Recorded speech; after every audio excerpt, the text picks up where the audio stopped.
This is Spiritual Biz Chat with Kimberly Maska. Inspiration for spiritual entrepreneurs. Join our spiritual family at spiritualbizmagazine.com. Hello, everybody, and welcome. I am Kimberly Maska, your host of Spiritual Biz Chat, and I am so excited to have with me today Christopher Timms. Christopher is a teacher, healer, and really a renegade mystic. He is the reminder of the oneness that we all are. And he started the Order the Blue Star in 1988. So Christopher, you have been doing this quite some time. Welcome and thank you for joining us. I'm very well, Kimberly. Thank you for having me today. So share with us a little bit about how you got started and really your journey in this process and how you ended up here with us today. Yeah, so that's been a long and winding road. I grew up in the building trades in the Northeast. I grew up in Wilmington, Delaware. And so I was groomed since the time I was a young boy to take over my father's contracting business. And to make a Monarch Notes version or a short version of this story, that wasn't going to be. I started studying martial arts when I was 14, yoga when I was 13. I was still on track to take over the business, so I was apprenticing, learning all the trades, doing all of that. And somehow, while I was doing that and in school, I was also playing music. I started playing the violin when I was 6, the drums when I was 10. And this collage, this recipe kind of formed a cocoon around me, particularly the music. And it kept me wide open. It kept me very childlike and very just uncontaminated, you could say. And I was always very idealistic. Everybody told me that I always had rose-colored glasses on, no matter what the situation was going on in life. As a young kid, I remember teachers writing that on their report cards. And, Christopher sees in his own world and has rose-colored glasses on, and so it wasn't going to work out for my father and I to work together. We're two very alpha males, very strong personalities. He was a World War II Normandy vet and had his ideas on how to run a business, and I had mine. And I went to college. The first time I went to college, I majored in marketing and management and accounting, which doesn't fit me at all, but it was what Dad wanted me to do. And I learned a lot of good things. And when it wasn't going to work for Dad and I to work together, I started my own contracting firms, worked on my own in drywall and in flooring and in renovation. And I was playing music professionally. I marketed and managed every band that I was ever in. And I was just this volcano of energy, sports, competitive, and then recreational. Just everything that was happening was just, to me, full bore. I was going to high degrees of proficiency in everything that I endeavored to be a part of, or else I just didn't care about it. I was either all or nothing. And what that ended up being for me is that as my spiritual journey continued, while I'm working, playing music, and doing all the things a young guy does, I joined different organizations.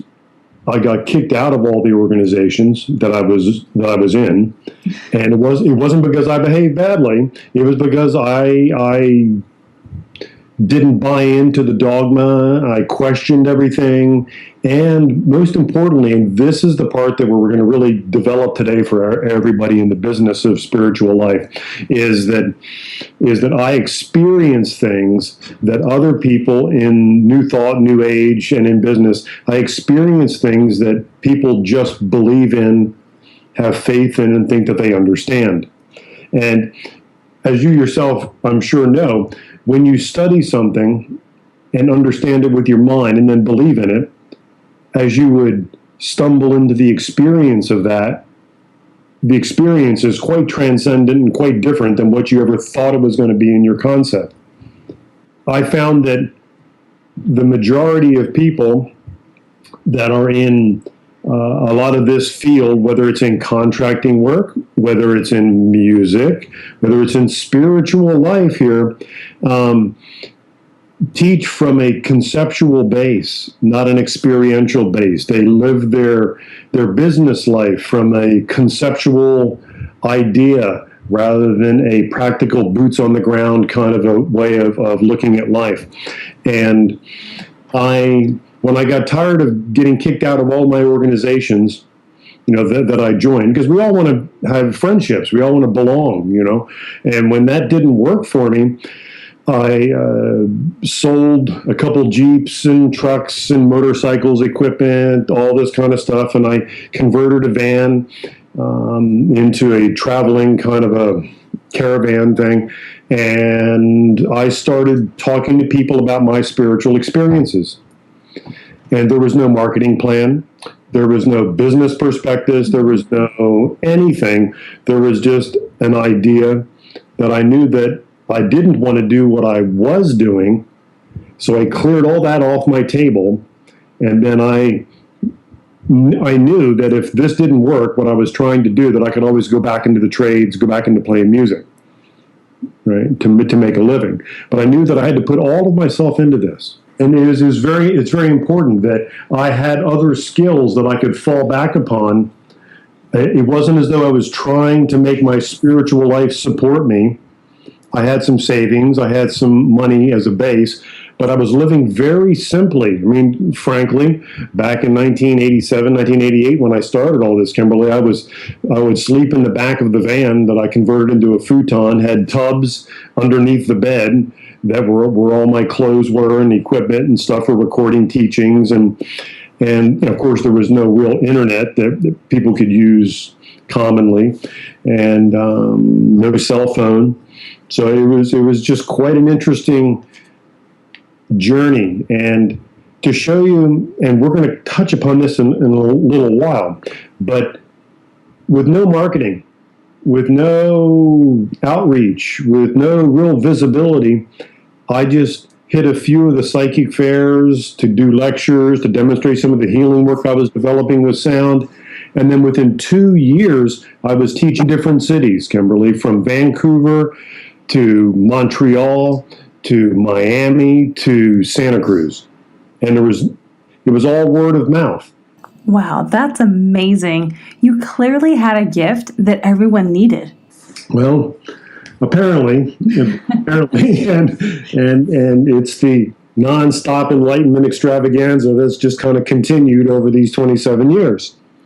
There are a few really foundation ideas that I'd like to talk to people about how to run a business in spiritual life. Fantastic. I would love to hear them. I mean, you clearly have the experience to share, so let's do it. The first thing is to understand that no matter what you're doing, whether you're running a contracting business, whether you're running a broadcast network, whether you're at home raising children, everything that you're doing in life is spiritual work. Everything is what's in yoga, it's called bhakti. Bhakti means devotional service. It's your devotional service to God. And everything is done with this idea of serving God. Now, serving God doesn't mean what people think it means. It's not dropping to your knees in prayer. It's not worshiping the guru, the master, the savior, any of that kind of stuff. Worshiping God, when you take it from the original languages, Old Hebrew, Aramaic, means a deliberate seeking for harmony with what in Aramaic is called the abun. Abun means sacred unity or oneness. So there's a deliberate effort each day to remove the obstacles within myself, to let go, really, the obstacles within myself, to surrender more completely into this union, into this state. In yoga, it's called the yoking. And this yoking is a merging of yin and yang, a transcendence of duality. Now, I know that sounds like a kind of a lofty concept to apply on the canvas of relationships, business, all of this, but it's really not. It's a really very natural thing to do, to find a living equilibrium and harmony, a dance with your environment. And so everything is this dance. Everything is this spiritual work. So Whether you're managing people's money, whether you're raising children, again, playing music, marketing spiritual teachings to the world, it doesn't matter what you're doing. What matters is how you're doing it. Are you doing it as an act of worship? Are you doing it as an act of seeking deeper and deeper harmony? Does this make sense? It absolutely does. That resonates with me so much. And it's really a refreshing way to look at it because I don't think people see what they're doing as a service to God. Yeah, no, they don't. And when one studies the Western approaches to marketing and management, business development, all of this, you come up with the basic system that is applied into government. It's applied to our healthcare, which is really a sickness care. It's not a healthcare, and the world at large. I think you'll see this, Kimberly. It's called a problem reaction solution. This is a problem reaction solution system, and the whole idea is that you point out a problem. You go to the doctor, he points out a problem. He doesn't tell you what's right with you and what's awesome and strong about you. The doctor tells you what's wrong with you. When you look through the eyes of government into the world, they're always looking into other countries. They're looking into people's lives and telling you what's wrong with them and what they have to do to fix you. That is so true. How, especially physicians, right? They really focus on what's wrong with us, on the negative side of everything instead of what's right. Oh yeah, and a number of physicians in different modalities are involved in these teachings that I share, and they understand how they're trained, and they're working to literally deprogram themselves from that view to still use the technologies that help us. When I break a leg, I want to have somebody fix it. So there's a place for everything, but then we have to look at what's the bigger picture, not just look at the symptoms. So anyway, in classic marketing, you create a need. That's noticing a problem. And then you react to that with, oh my, look at what's going on with you. Well, I have a solution. And for one low price, you can have my solution, which is going to solve this problem that you may not even know you've had until I pointed it out to you. They were fine until we pointed out what was wrong. Because it looks wrong with you. That's right. And that's exactly right. And my grandfather was a classic example of that. He was a very healthy man in his mid-70s, had never been to a doctor since before. I think my father told me he was in his early 20s when my grandpa went to a doctor the last time. So Wow. It was 50 some years since he'd been to a doctor. All his children said, you got to go to the doctor. You're getting older. We need to check you out. You don't know what's going on. The doctors told him he had 30 things going on with him, and he died 5 days later. He was so worried about what happened. What would happen, that he took that problem and the reaction to it when they wanted him to take all these medications. They wanted him to have all these tests run. He was so worried. And then all the children were worried. So you have all that energy feeding you. Boom. He just dropped. That is unbelievable. It's incredible, the power of the mind, right? It's the power of the mind. So, how do you have what I call capitalism with a conscience? We have to have capitalism with a conscience instead of what we have today, which is just the abandonment for many corporations and many people that are involved in work, where they just create a problem in its appearance within a situation or a person or a community, and then they come in and offer the solution to it. And this is just classic. It's just classic stuff over and over and over again. And many of it, now I want to qualify that and say many times, and much of the time here, it's not done with a sense of inherent evil, about the person. It's done because everyone else does it that way, so it must be okay. And then there's no weight upon one's conscience for the heavy marketing, for the for the telling you what you need in order to be okay type of a thing. Because if everyone's doing it, it must be just okay. And then you don't want to not do it, because then you don't want to get the return that you're really looking for to make your business profitable. It's a slippery slope, isn't it? It's a very fine line. It's a way slippery slope. So let's start this part of the discussion with something simple. And this is something that many people don't want to hear. And in one of my private sessions I did yesterday on the phone with a lady, I told her this, and it was a great sense of relief. So we'll see what everybody in the audience has to feel about this. Right? Now, it's not the job of your spiritual life to financially support you. Wow, it's a different approach. Not at all. If it does by some beautiful flow of the universe, then that's glorious. But the job of your spiritual path, your spiritual journey, each one of you out there, is to provide a gateway or a pathway through which you can untangle yourself from yourself to experience that you were never born, that you will never die, the true you that is eternal and divine. You have to be able to prove to yourself that death, that we call death here, death is a doorway, and on both sides of that doorway there is life. That's the purpose of your spiritual life. That's the purpose of all the esoteric traditions, all the shamanic traditions. Everything is to take you to that point beyond this temporary residence of our consciousness into your true nature.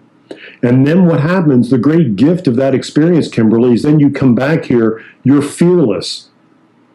You are fearless to try to be in love once again when you've been hurt, to be in business once again when you failed, to do new things that you've never done before and you have to learn, and you're wondering whether you can still learn new things.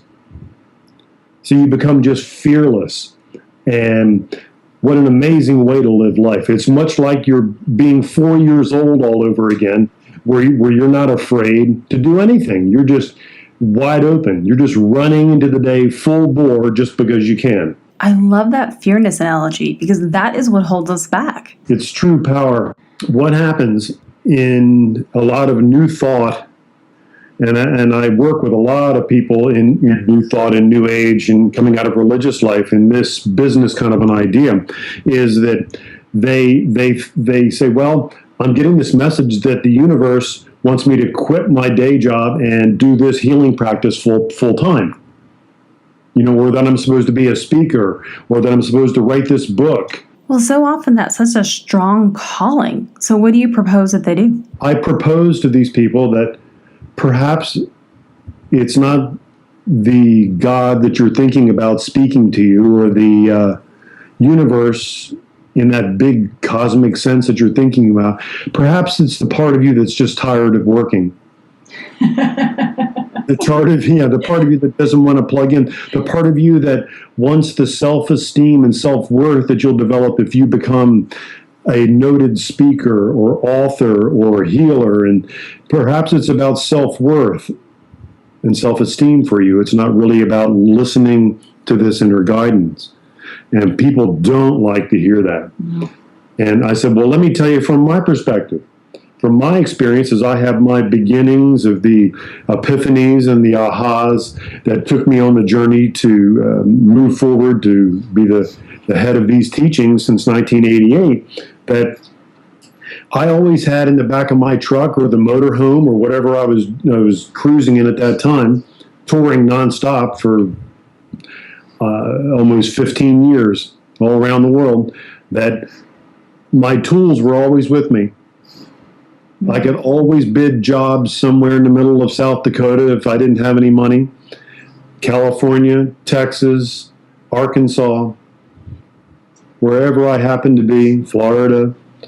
If the teachings weren't going the way that I thought I wanted them to go to support me, I didn't throw a spiritual tantrum. I just thought, you know what?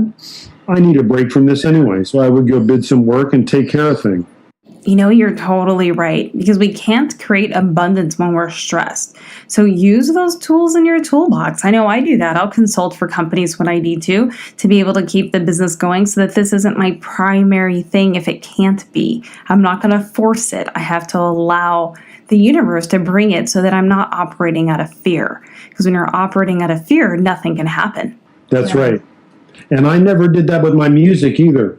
I saw many very, very talented guitarists and vocalists ruin themselves because they would quit their day jobs and they would just try to make music support them. And it just destroyed them. They began to hate their music. They began to not have the creative flow. And I watched it happen over and over again. It turned into a very self-destructive cycle. But even though I was playing out 4 or 5 nights a week for years, I was still working commercial construction 7 to 3:30, 5 days a week. It's because I wanted my art to be my art. And see, that's what your spiritual life is, everybody, your inner journey. And once you take time and really nourish that, then when you want to market something, when you want to go into business, when you want to do something that doesn't seem to be particularly spiritual, you take all that you've been cultivating and nourishing in your spiritual path with you. It really takes the pressure off. Yes. Yeah. Yes. No pressure. No pressure. So if I may, there's just one thing I wanted to mention about how do you market something like this if you're not going to do problem, reaction, solution? We all want to know. I know I want to know. This is another thing that really irritates people too, but it's the truth. After all these years, I just see it bearing out not just in me, but in other people that feel this way and live this kind of life. Is that I've paid a lot of big money for marketing. I've bought whole page ads. I've done all kinds of good marketing strategies, repetitious marketing, establishing momentum within someone's mind, memory, and their consciousness in local areas before I come in, and all this stuff. Almost no return on that investment. Wow. I mean, it's amazing. It's amazing. But what happened was I realized, well, what did work? Because, gosh, all of a sudden things exploded within 2 years, and I was teaching to big groups in places that I had never even been to before, who'd never heard of me, but all of a sudden there's a room full of people. What's going on? Well, I realized that the marketing is really the quality of the work and the clarity with which I'm living my life on a day-to-day basis. I let the work speak for itself. The visibility takes care of itself basically by reputation. And people in our culture today are really looking for the magic pill, the quick fix. Well, people are looking for marketing strategies and how to get visibility in the market before they even have a sound product to sell. Absolutely. It's really about getting to alignment and then knowing what you have, because you can't go out and serve your tribe if you don't have a solid product that's going to help them. I understand the psychology behind all that, the excitement of thinking that you can do that, but it's like me having 1 or 2 drum lessons and thinking that I can go out and play in clubs up and down the East Coast as a kid. That's really what it is, and that's a very tangible, tactile way of showing, how really silly it is for people to think that they can have a few kind of waves of their spiritual life where they begin to develop some ideas within themselves, and then they want to take it out and save the world from pending doom and disaster. Well, I'm definitely a proponent of getting out there and sharing your message, because if you're not out there sharing it, no one's going to know what you're doing. So what kind of more traditional, we'll call it, marketing do you do? Or do you do any traditional marketing at all? Well, because I was kind of scooped into the telesummit industry, I didn't even know there were telesummits, Kimberly. I had no idea, because I was just a nonstop road show, traveling and being in people's homes all over North America, Australia, different parts of the world. And I got a phone call from a lady named Jennifer McLean, and I don't know who Jennifer McLean is, and it wasn't high on my list to return the call. And then I got another call from Jennifer McLean, and my wife says, you should probably return that call. I said, oh, okay, all right. So then I find out that she's host of, this huge telesummit. And I said, well, Jennifer, what's a telesummit? She just cracks up. She starts laughing. And she said, that's so you. That is so you. And I said, what do you mean that's so me? She said, well, you don't remember, but I came to your lectures and teachings in Canada 20 years ago. And she said, you've been on my mind ever since. I can't get you out of my head. And I just finally had to find you. Which she said, and it wasn't very, very easy to find you, and we want to change that. Like lecturing me, she said, so what do you think? What do you say you be on this, our telesummit? And I had no idea really of the scope of all of that. So again, reputation, quality of teaching, consistency in the message, and then the very first telesummit interview I ever did, I think it was the fourth best in the entire summit as far as sales.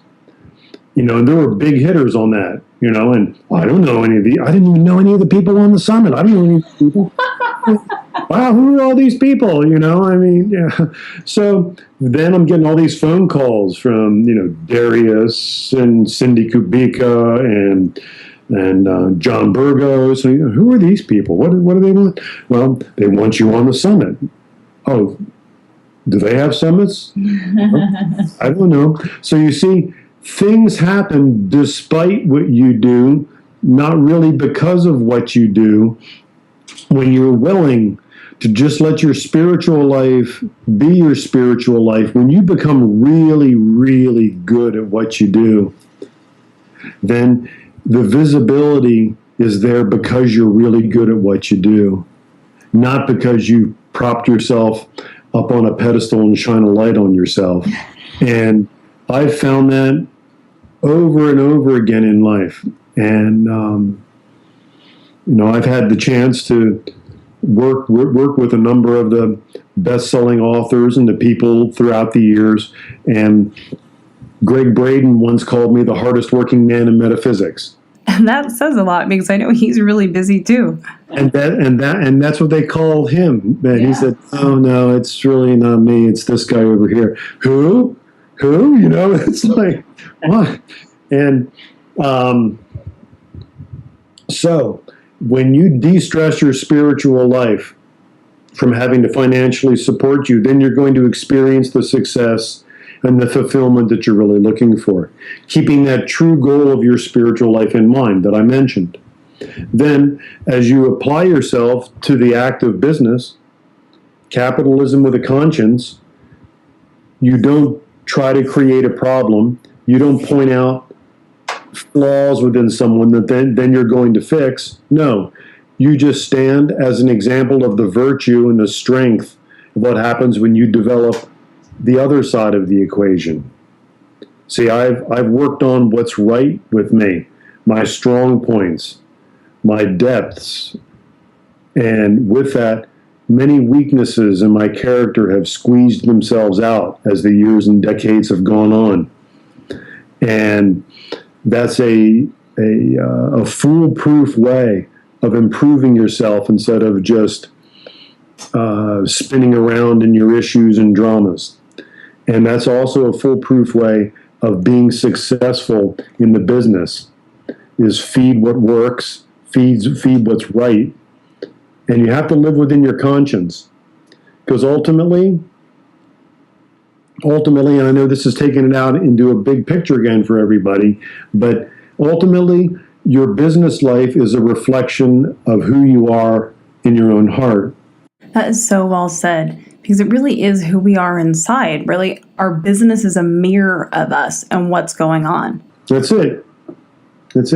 And one of the things I've also noticed is that, and it's not just epidemic in New Thought and New Age, it's epidemic everywhere, Kimberly. And I think we can help everyone with the idea of You don't need to live large, okay? Everybody doesn't have to live way beyond their means.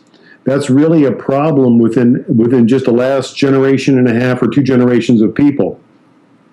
And we've been held to the propaganda of the society and its industries, like the banking industry and the capitalism without a conscience, where they make you want that new car every 2 or 3 years. They make you want to upgrade to the bigger house or the second home for a rental.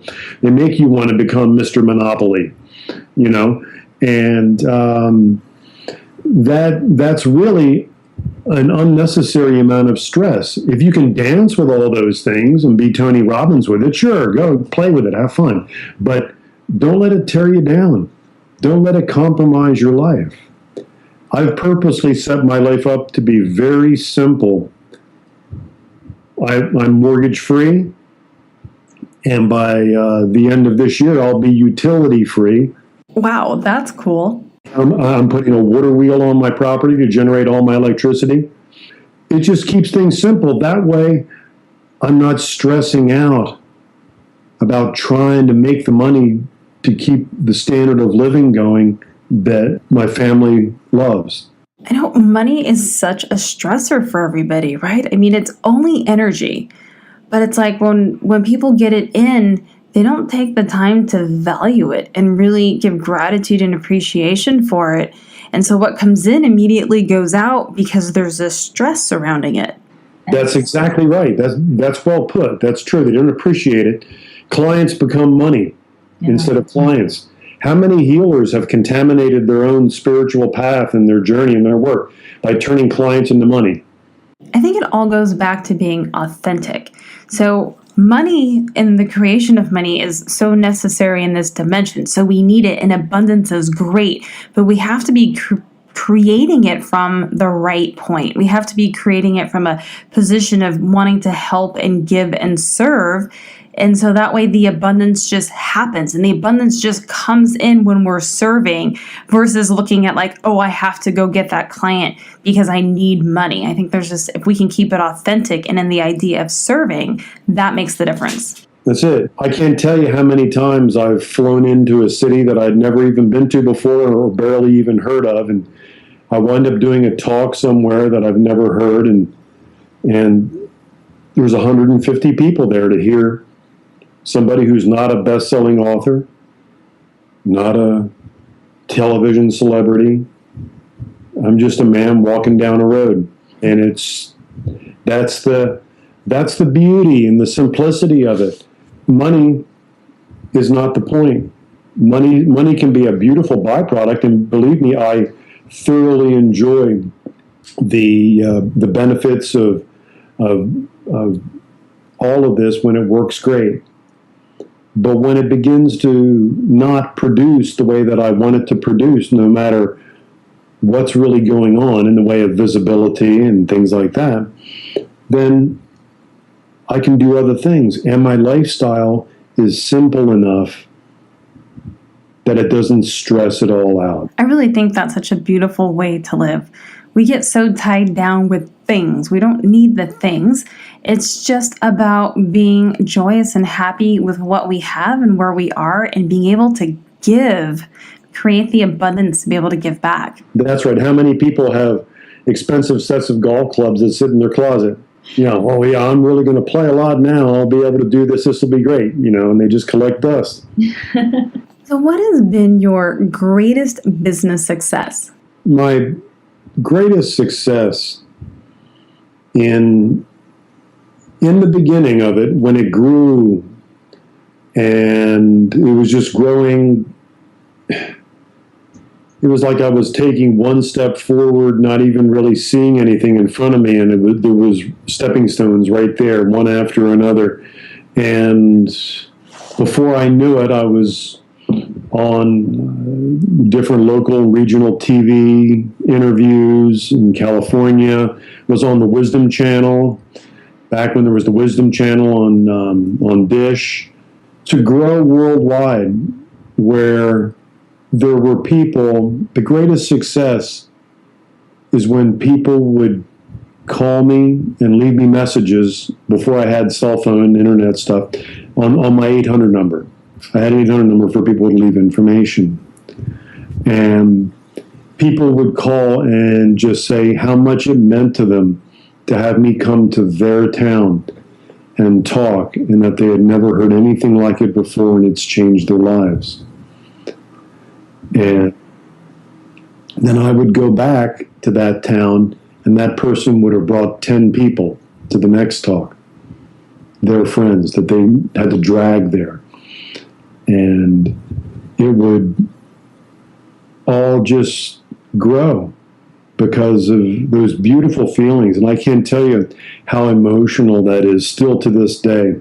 You know, when people tell me the way you put things just touches me, and I've never heard it put this way before, you know, or the way I explain some of the more abstract states of consciousness, it helps someone in some way through their own psychology or through their stuck spots. And that's really the greatest reward. And sure, making a briefcase full of money has been fun here and there along the way, you know. But when I have tons of money, then I tend to spend lots of money. I'm not a big investor. I don't buy into the marketplace and the stock market and all of that stuff. It's land. It's helping people that want to get started on their dream. I have old vehicles, you know, and I keep them perfect in their condition. I have no car payments, you know. So the money comes and is available to help other people, to invest in assets that are not going to evaporate overnight, like land. The world's changing, everyone. Everyone knows that. And there's a lot of the exploitation of the marketplace in stocks and in the selling of services and products like what we're in. And invest in what is not temporary. Invest yourself in what is eternal first, and then in what is going to last here in the physical world. And you keep your life simple.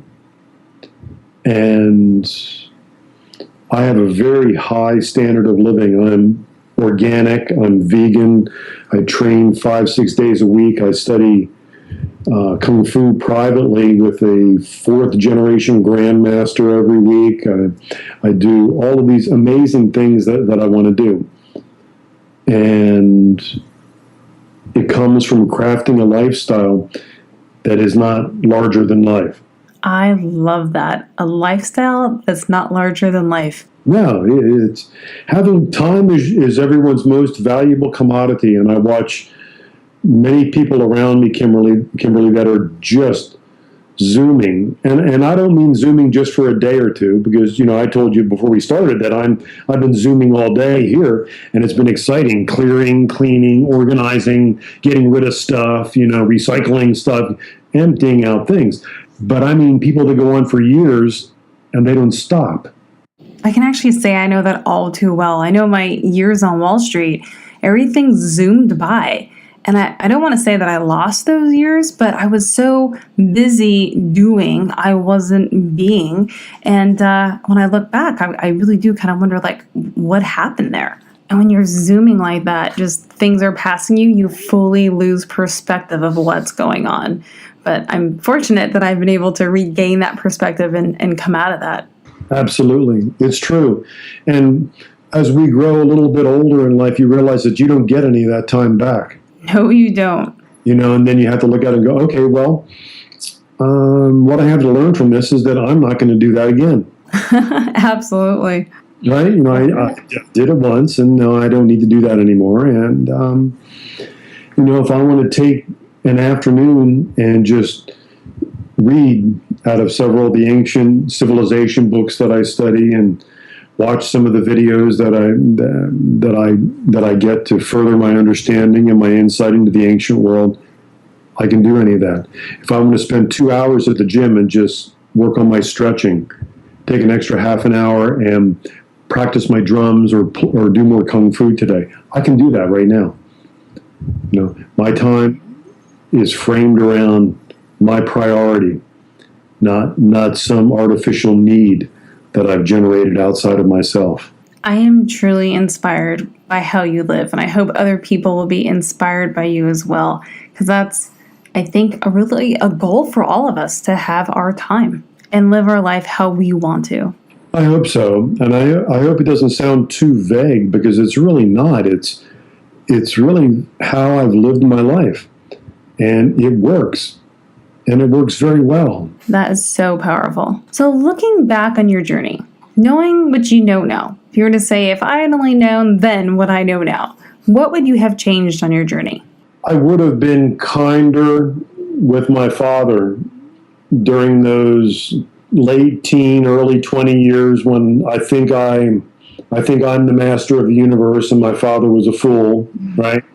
And then you begin to realize that no, Dad's pretty right on, and but he was patient and steadfast in his way of just loving me, letting me go and do my own thing. And there was a lot of stress and heartache for not taking over the family business, because I was going to be his retirement, right?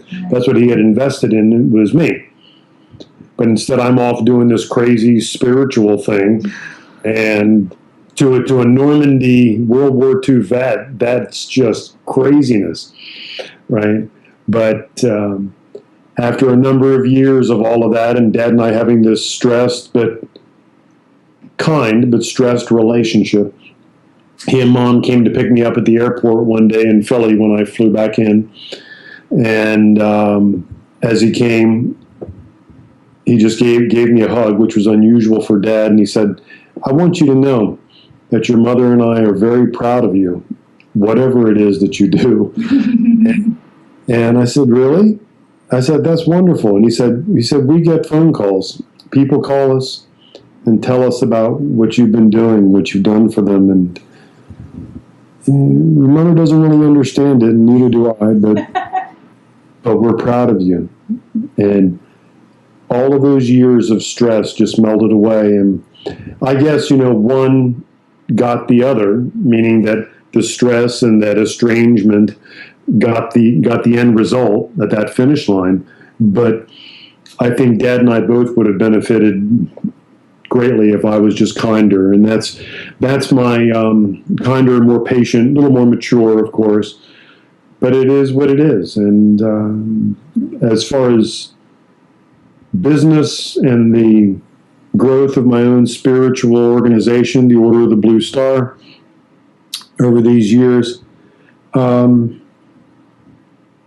many people said that they were interested in helping me grow, helping me do things. A lot of the authors, the big deals of the last 25 years. And I didn't really pursue that. I didn't pursue those contacts, Kimberly. And, everything comes in a wave. Everything has its rhythm. So when that wave passed, it was gone. Does that make sense? It does. And then you look back and you're like, damn. I know, But at the same time, I know that there's always another wave. The ocean is never still for very long. And so instead of the things that I did, then I get a call from some lady named Jennifer McLean. And then the whole thing just started. And so it's been a beautiful ride, a beautiful journey. And I look forward to, another 27 years of teaching and traveling. And although the majority of my work is home now, I don't really have the drive to do what I once did on the road. With the internet the way that it is, a lot of my big conferences and teachings are all video. It really is amazing how there's almost no need to leave the house. Oh, I've got a great little studio set up in the house, and great mic, great video camera, and great connection. And I have people from Africa and Iceland, Switzerland, Europe, everywhere, all over Canada and the States that come to my classes every week. And it's mind blowing because I'd never meet hardly any of these people if I had to travel there. Right. Well, you have just been amazing, and I love the messages that you've given. And I want to thank you so much for taking the time to share your energy with us. I mean, I can really feel you and feel your energy, and it's just been so calming to listen to you. It's been lovely. Thank you. And it's fun to talk with you about this because I don't think about it that much. And I've been thinking about it for a couple of days, knowing that our interview is coming up, and I thought, well, yeah, I do need to talk about this clearly. Thank you again for sharing your energy. And so where, for the audience who doesn't know you, which I find that hard to believe, but for any of my audience that doesn't know where to find you, where are they going to go? All things Christopher Timms. All you have to do is remember the name, Christopher Timms, Timms. It's ChristopherTimms.com. Well, thank you for joining us on Spiritual Biz Chat, and I will see you soon. My pleasure. Thank you for having me. You've been listening to Spiritual Biz Chat with Kimberly Maska. Inspiration for spiritual entrepreneurs. Hear our latest interviews and join our spiritual family at spiritualbizmagazine.com.